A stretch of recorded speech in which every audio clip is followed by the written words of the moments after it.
Hey guys, how are you? It's Mrs. Kuhn. Today we are going to be talking about modern genocide.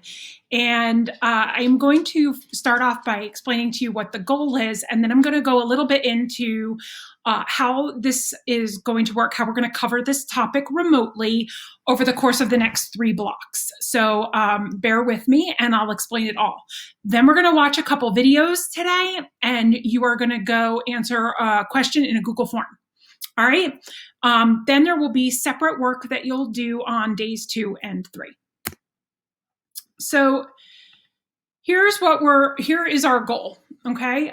You are going to assess the responsibilities of the United States and other nations to the violation of human rights that occurred during the Holocaust. We've talked a lot about that already, so we're not going to cover that again with the next 3 blocks.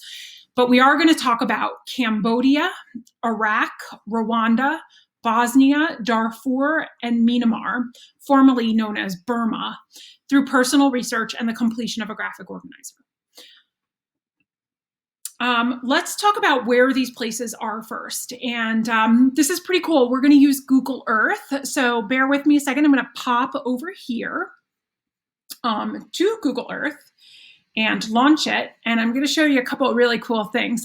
If you've never played around with Google Earth, it is pretty cool to play with. So I'm going to start by showing you quickly how it works. And then I'm going to take you to each of the different locations that we're going to talk about today and show you where they are so that you kind of have a sense of where we're talking about globally.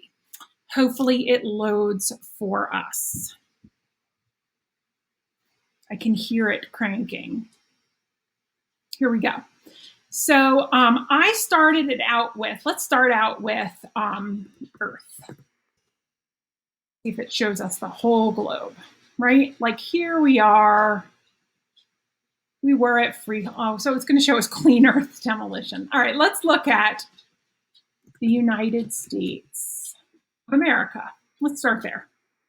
Okay, so we all kind of have a sense of, look at it, it shows us a cutoff picture of the Statue of Liberty. But as we zoom out onto the globe, there you have the United States. So California, New Jersey's right in here, Florida, always an easy one to find. So now I want to show you guys, as we zoom in, let's take a look at New Jersey. And we'll zoom right in, and it's going to take us. It's pretty cool. It's going to show you where we are. And then the further in you zoom, the more detail it will give you. So now let's zoom into Freehold Borough. Right there in the middle of the state. There's a little outline. And I had a good time earlier today zooming in and feeling all nostalgic by popping in Freehold Borough High School. And I don't know if this makes any of you motion sick or homesick, but there it is.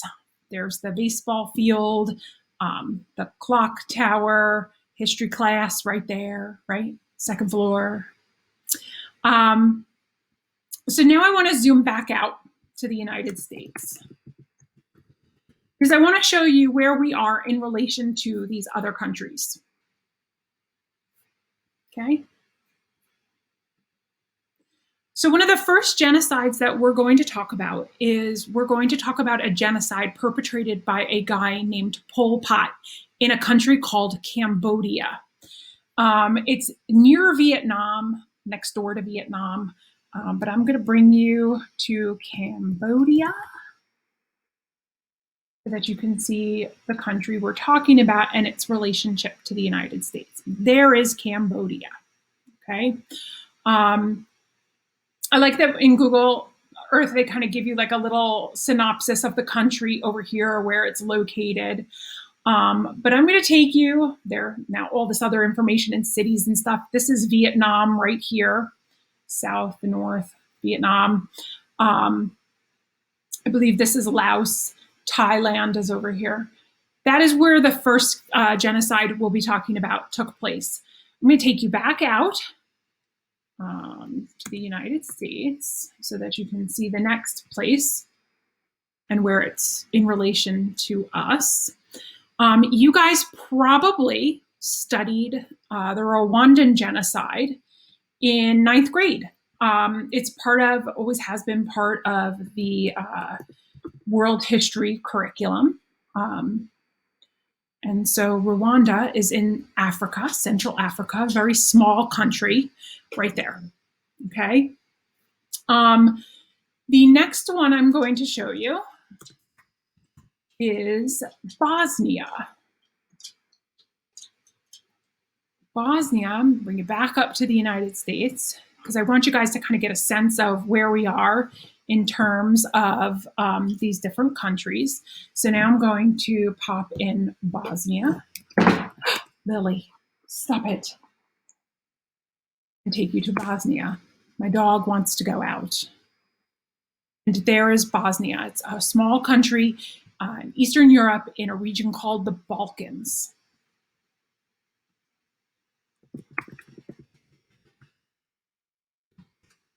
And now we're going to go to Iraq.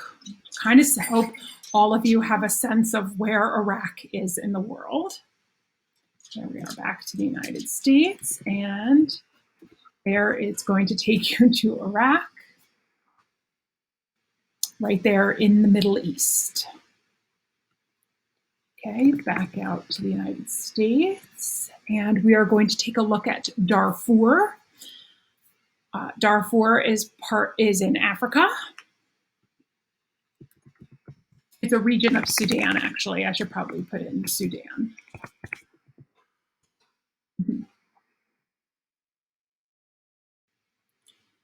And the Darfur region is in the northern part of that country. Okay. And then the last one we're going to take a look at is in Asia again, Southeast Asia. It used to be a country called Burma, and then they went through a revolution, new government, and now they are known as Myanmar. Okay. Formerly Burma. Notice it says Burma in parentheses. And here's where Myanmar is. This is almost where Cambodia is. Very large country right here. Okay, I'm going to pause this for a second and let my dog out because she's driving me crazy. Want to say hi, Lil? There she is, driving me crazy. So give me 1 second. All right, I don't know how she knows when I start a recording, but somehow she does every time. All right, so that kind of gives you a sense of where all these different countries are. So let's go back to here. Now that we've kind of explored, this is what you guys are going to do for the next few days. So day one, you're watching this video, and I'm going to have a couple little clips about each of those genocides. I just showed you where they were. You're going to watch this video and complete a Google form, turn it in. That's day one. Day two, you're going to have a graphic organizer that you'll work on for day 2 and day 3. So on day 2, you have to complete the sections on Cambodia, Rwanda, and Bosnia. On day 3, you have to complete the sections on Iraq, Darfur, and Myanmar. Okay. This kind of gets in the way here, but you do not have to hit turn in on day 2. I am going to go into Google Classroom to look to see that you did the day's work. This is not an assignment that you are going to have those 2 days to finish. I expect you to do work on day 2, and I expect you to do work on day 3, and you are going to receive 3 grades, 1 grade for each day's worth of work, okay? All right, so first we're going to watch this video on the Cambodian genocide. In April 1975, Cambodia, a southeastern country in Asia, endured Pol Pot's Khmer Rouge rebel group seize in power. Over half of the population of Cambodia was murdered throughout the years of 1975 to 1979. This was the time that the United States evacuated their army troops after a war in Cambodia, making an opportunity for Pol Pot's Year Zero plan in an aim to eliminate the modern world. The rebel group was strong enough to take over the capital, and the Khmer Rouge evacuated Phnom Penh, forcing the communities into the countryside, believing that cities and innovation was evil, and they wanted a society to be purely agricultural. The victims of the genocide were intellectuals, artists, and monks who were perpetrated and mass murdered, then thrown away into killing fields. He forced the rest of the population into large labor camps with inadequate resources to survive. The most horrific events occurred in the old suburban high school, which was transformed into torture chambers for all suspected enemies. They tortured until a confession could be made about what crime they were charged with. These confessions and photographs would be sent to the high-ranking officials in the Khmer Rouge as a confirmation that the traitors were eliminated. Those that were waiting for their time to come had to endure many horrible things. Their legs were shackled into iron bars placed around the room. Throughout the 1980s efforts that were made by outside countries to demolish the Khmer Rouge and revive Cambodian society, finally in 1991, Cambodia accomplished a peace treaty to enforce ceasefire, and eventually Sihanouk was reclaimed king 2 years later. In the aftermath of what happened, Cambodia laid in ruins. The economy failed since all the engineers, technicians, and plants were killed off. An advanced and organized government clearly exists, and lands that were once places of terror have now been made into memorials dedicated to the many Cambodians who have been murdered. Although the psychological scars were caused by the traumatic genocide that will never cease, the greater sense of nationalism has been created, and the population that is made up of mostly people who haven't experienced genocide has accomplished a great recovery. The failure of the developed world to take action against the Cambodian genocide is significant. The active support of some players of the international stage for the Khmer Rouge is inexcusable. Foreign intelligence agencies, especially the CIA, were involved in supporting Lon Nol's regime and would therefore have knowledge of the Khmer Rouge's murderous methods even before 1975. It was not in the interests of the United States to do anything to solve the problem.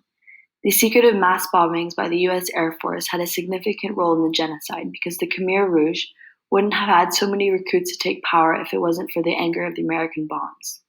The US, UK, China, and Thailand helped to rebuild the Khmer Rouge, providing humanitarian, military aid to rebels in areas along the Thai border, enabling them to continue fighting, thus prolonging the suffering of Cambodians in the region. Margaret Thatcher, the British government, sent over highly trained Special Air Service commandos into Cambodia to train the Khmer Rouge on how to use British-supplied landmines, booby traps, and time-delayed devices, while completely denying that such assistance that was given in the first place.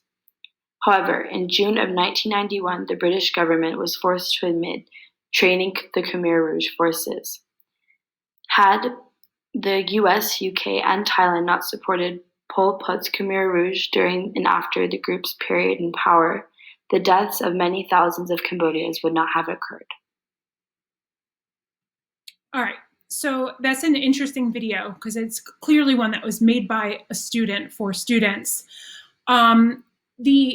I think a college student, but it's interesting to point out that the United States not only knew what was happening, but was supporting the government of the Khmer Rouge because they were anti-communist. So if you go back to this time period, it's the Cold War. The enemy of my enemy is my friend. So if the Khmer Rouge didn't like the communist philosophy, then we were okay with them. Kind of a little dark spot in American and also British history. They mentioned that the Chinese and the Thai also knew what was going on. Next video is about Rwanda. Okay, 100 years of Rwandan history in 3.5 minutes. Let's see how we go. Before the Europeans came, people knew where they stood. The elites were the Tutsi and the peasant masses were the Hutu. Rwanda was ruled by a king, and he was a Tutsi. Tutsis loved their cows with their beautiful long horns, but the Hutu farmers thought the cows were a nuisance, always trampling their crops. In the 19th century, the Europeans divided Africa up and colonised a bit each. Germany got Rwanda, but after the First World War, the other countries told the Germans that they couldn't play with their African toys anymore and gave Rwanda to the Belgians. The Belgians found the Tutsi easier to get along with, more like themselves, in fact. So in 1933, they introduced ethnic identity cards and made sure most of the jobs and education went to the Tutsis. After 25 years of being exploited by everybody, the Hutus decided that since they were 85% of the population, democracy, or something like it, sounded pretty good. The Belgians saw the writing on the wall and promptly switched sides and started supporting the Hutus. This was a surprise to everybody, and things got a little crazy. Hutus started using their newfound power to squash the Tutsis, and then a couple of years later, in 1962, Rwanda got its independence from Belgium.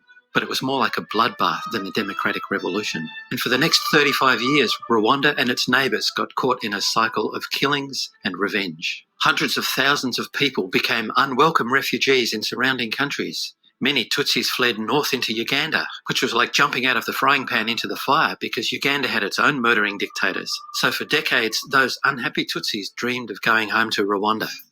Meanwhile, south of Rwanda, in a little country called Burundi, the Tutsis were still in power and murdering the Burundi Hutus. So the Hutu refugees from Burundi fled into the south of Rwanda, determined that they would never let Tutsis treat them like that again.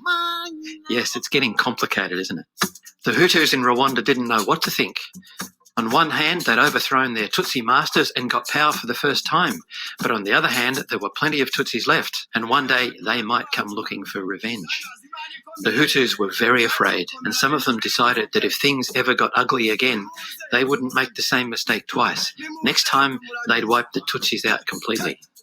Meanwhile, huge amounts of foreign aid money was ending up in bank accounts of corrupt Rwandan government ministers. But life wasn't getting any better for ordinary Rwandans. In 1989, world coffee prices collapsed and hundreds of thousands of Rwandan farmers lost their incomes. In 1990, many of the children of the Tutsi refugees in Uganda decided it was time to come back to Rwanda and sort things out. Their rebel army, the RPF, marched out of the Ugandan bush to make war on the Hutu Rwandan army. The Hutu government of Rwanda saw a way out. They got on the radios, they made speeches. The Tutsis are coming, those snakes and cockroaches will murder your children, they'll take away your land and they'll turn you into slaves. A few other countries tried to get the two sides talking, but it was no use. The leaders weren't about to give up their power, they kept stirring the crazy pot until Hutus were nearly out of their minds with fear. On the 6th of April 1994, the Rwandan president's plane was shot down, and the message went out. Those Tutsis have killed the president. It's time to get to work. Kill them all.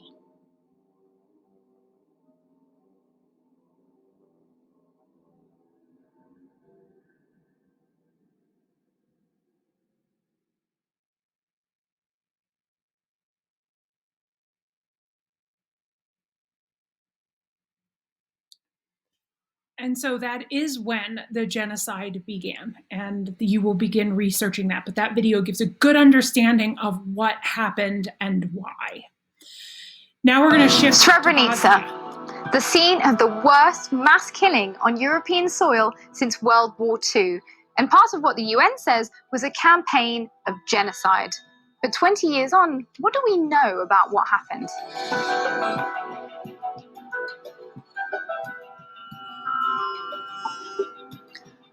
July 1995. Tens of thousands of Bosnian Muslims had fled a Bosnian Serb army offensive and were under siege in Srebrenica, today's eastern Bosnia. The area was meant to be a UN safe zone and was protected by about 600 lightly armed Dutch peacekeepers. But on the 6th of July, the Bosnian Serb army began advancing, taking some peacekeepers hostage, and within days they'd entered Srebrenica itself. The Bosnian Serb army demanded that the Bosnian Muslim fighters hand over all their weapons in exchange for safety. They then took aside men aged between 12 and 77 for what they said would be interrogation. The first killings began just 2 days later. In all, over 8,000 Bosnian Muslims were killed in just 5 days. And over 23,000 women and children were forcibly deported, with reports of widespread torture and rape.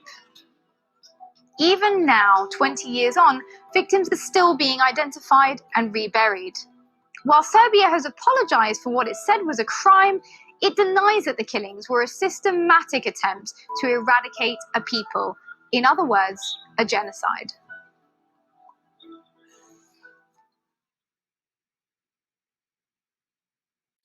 All right. Next one is Iraq.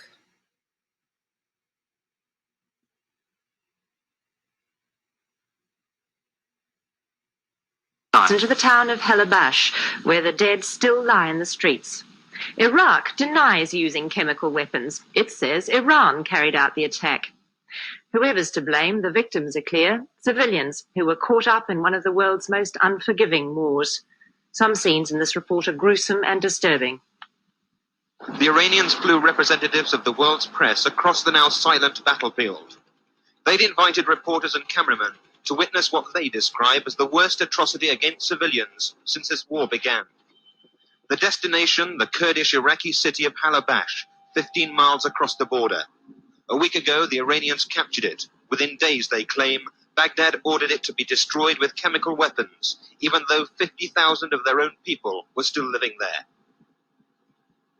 As we drove along the deserted main street, the extent of damage and death became clear. The people, the families we found lying all around had not been injured. They'd been poisoned by chemical bombs and shells containing cyanide, mustard, and other nerve gases. The only mercy was that with cyanide, death would have been instant. There would have been no time for suffering. The family living here had fled to their cellar when they heard the first explosion. They would have been unaware that the lethal gases would penetrate every part of their home. Why would the Iraqis do it to their own people? They did it to us also. But the tragedy is to do it to his own people. To us is okay, we are enemies, okay, we are fighting together. But why to his own people?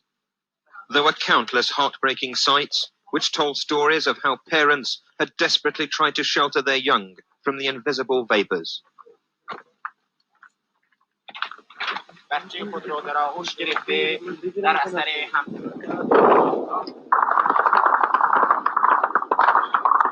As the war continues to rage just a few miles from here, the Iranians make it clear that they have brought us deep into the heart of enemy territory to show us the horrendous consequences of chemical warfare. The few residents still living in this city also blame the Iraqis for what has happened here. These two city elders were away when the bombs fell. They said thousands died, adding that the warplanes were definitely from Iraq. The same version was told at an Iranian school-turned-hospital, where other survivors were being treated for the awful effects of mustard gas poisoning. They were asked if the attack could have come from Iran, but they said it was from their own country. Okay, so that's red. So there, so that is Iraq. The last, second to last one is this one right here about Darfur. Before too long, the damage will be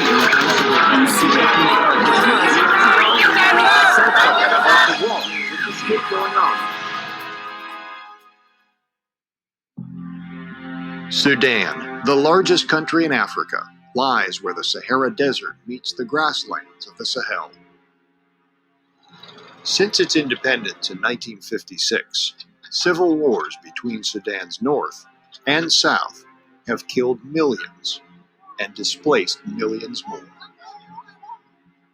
Now a new conflict has emerged in its westernmost region, called Darfur. Nearly the size of France, this vast region has been neglected for years by the government. Darfur means Land of the Four, a Muslim African tribe indigenous to the area. The region is inhabited by many tribes that are racially and culturally intertwined. But despite these cultural similarities, groups of farmers who are viewed as African and groups of herders who are considered Arab have had clashes over the land for decades. Droughts, famines, desertification, and population pressures have added to the rising tensions. Since 2003, rebel groups have fought against the government, accusing it of supporting the Arab herders over the African farmers. The government's response caused a mass exodus, forcing villagers to become refugees in their own homeland. In this United Nations refugee camp along the Chad-Sudan border, the women and children here seek asylum from the Janjaweed, the armed militias of Arab herders organized by the government to fight the rebels and kill civilians. Entire villages have been burned. Hundreds of thousands have died. Beatings, rapes, and mutilations are used as weapons of terror. Around 2 million people, almost a third of Darfur's population, have fled their villages. These refugees have lost everything, but they are the lucky ones.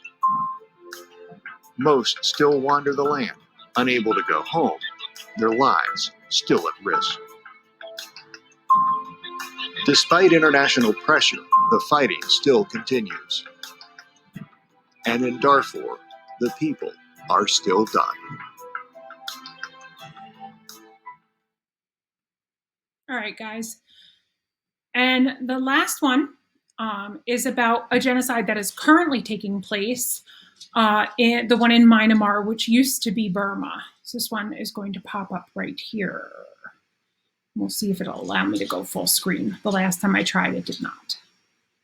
Oh, here we go. There we go.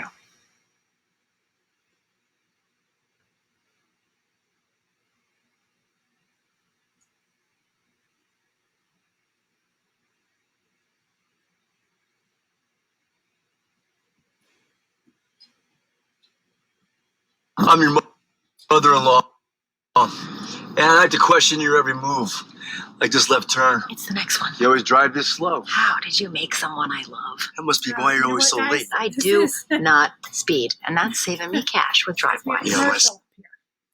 All right, let's try this again. Let's go here. If this does not work, I will post it as a link. It's just a little difficult, I think, because as you can see, I have about 50 bazillion tabs going up here. But let's see. Actually, there's a lot going on right now. It's actually, I think, not going to let me play it unless we all watch the commercial. So I'm going to post the link separately, and if you want to watch it, it will give you the you need to watch it. It'll give you the background on Myanmar. All right. You know what? Maybe we should just go back and watch the commercial because, I don't know, call me crazy, but I suspect you guys are not going to watch it. All right, let's do this. Let's hit play. And Son, he did say that you were the safe option. And that's the nicest thing you've ever said to me. So get Allstate. Mute on the sound there.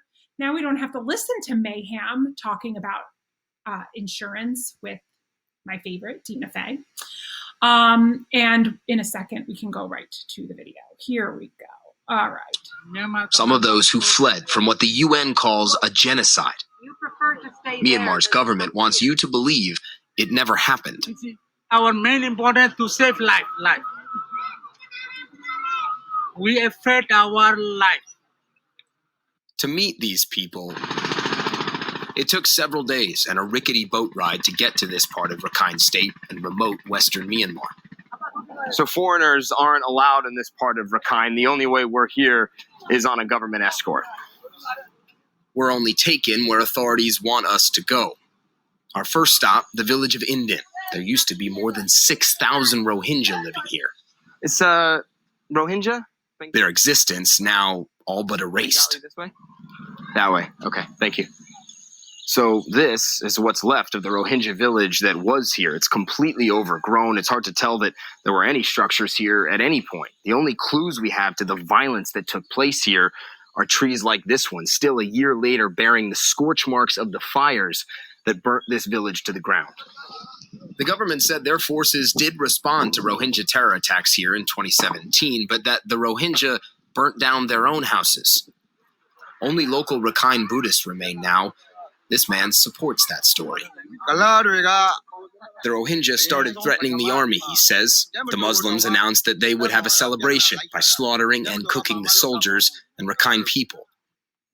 Though clear evidence shows it was the Rohingya who were the main victims of slaughter, 10 Rohingya men were hacked and shot to death by Myanmar soldiers, a massacre the military has admitted to, and that 2 Reuters journalists were jailed for investigating.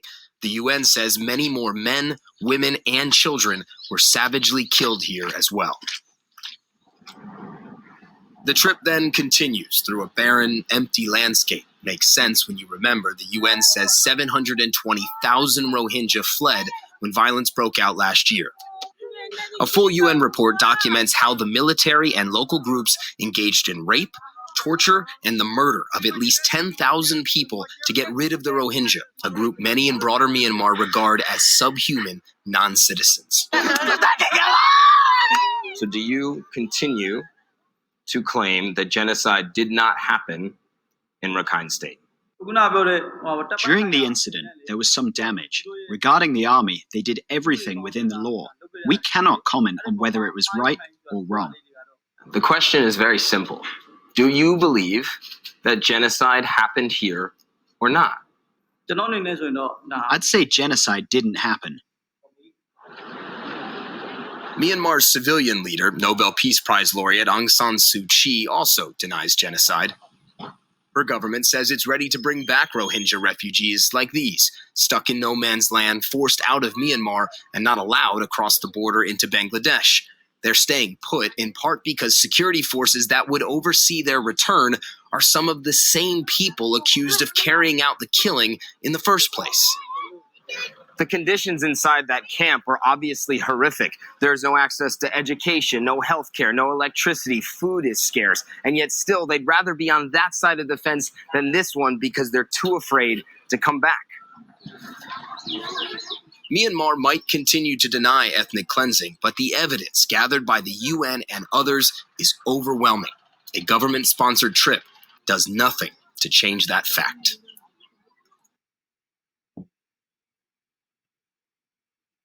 All right, guys.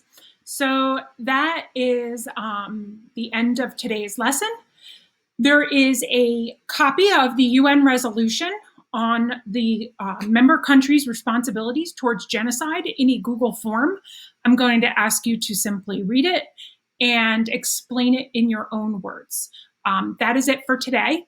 The graphic organizer is posted in a separate assignment where there is a copy for each of you, and the first 3 columns are due at the end of the second block, the second 3 at the end of the third. So it'll be very clearly spelled out when each is due. Just keep in mind that the first portion of the graphic organizer is actually due, not on the due date for the entire thing. I am checking it on that first day to make sure you guys have done that work, and you are getting 3 grades, 1 for today, this video and the Google form, and 1 for each half of the graphic organizer. Let me know if you have any questions. All right, thanks guys. See you when I see ya.